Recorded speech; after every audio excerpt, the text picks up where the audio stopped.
भरत पूछै कैकई से कहाँ गइल राम हो। भरत पूछै कैकई से कहाँ गइल राम हो। भरत पूछै कैकई से ना देखिल छुमड़ के ना भाभी सीता हो। ना देखिल छुमड़ के ना भाभी सीता हो। नाही महलिया में दिखे भैया राम हो। भरत पूछै कैकई से कहाँ गइल राम हो। भरत पूछै कैकई से कहाँ गइल राम हो। भरत पूछै कैकई से बोलेली कैकई माता हँसी के बचनिया हो।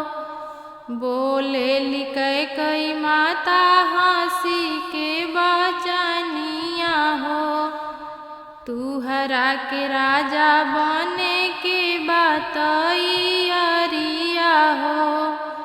तुहरा के राजा बने के बातई अरिया हो। बन गइल लक्ष्मण बन गइली सीता हो। कि बनवे में गइल भरत भैया श्री राम हो। भरत पूछै कैकई से कहाँ गइल राम हो। भरत पूछै कैकई से इतना बचन सुनी भरत विचारे लगला। इतना बचन सुनी भरत विचारे लगला। माता कैकई रानी पर बहुत खिसियाई गइला। माता कैकई रानी पर बहुत खिसियाई गइला। हमारा के तीनों लोक में कैलू बदनाम हो। कि कैसन कुमति दिहला तुहके भगवान हो। कि कैसन कुमति दिहला तुहके भगवान हो। भरत पूछै कैकई से कहाँ गइल राम हो। भरत पूछै कैकई से राम के बिना भरत रही नाही पाई है हो। राम के बिना भरत रही नाही पाई है हो।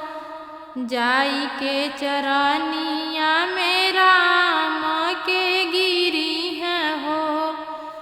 जाई के चरनिया में राम के गिरी है हो। लाइब मनाई के भैया श्री राम हो।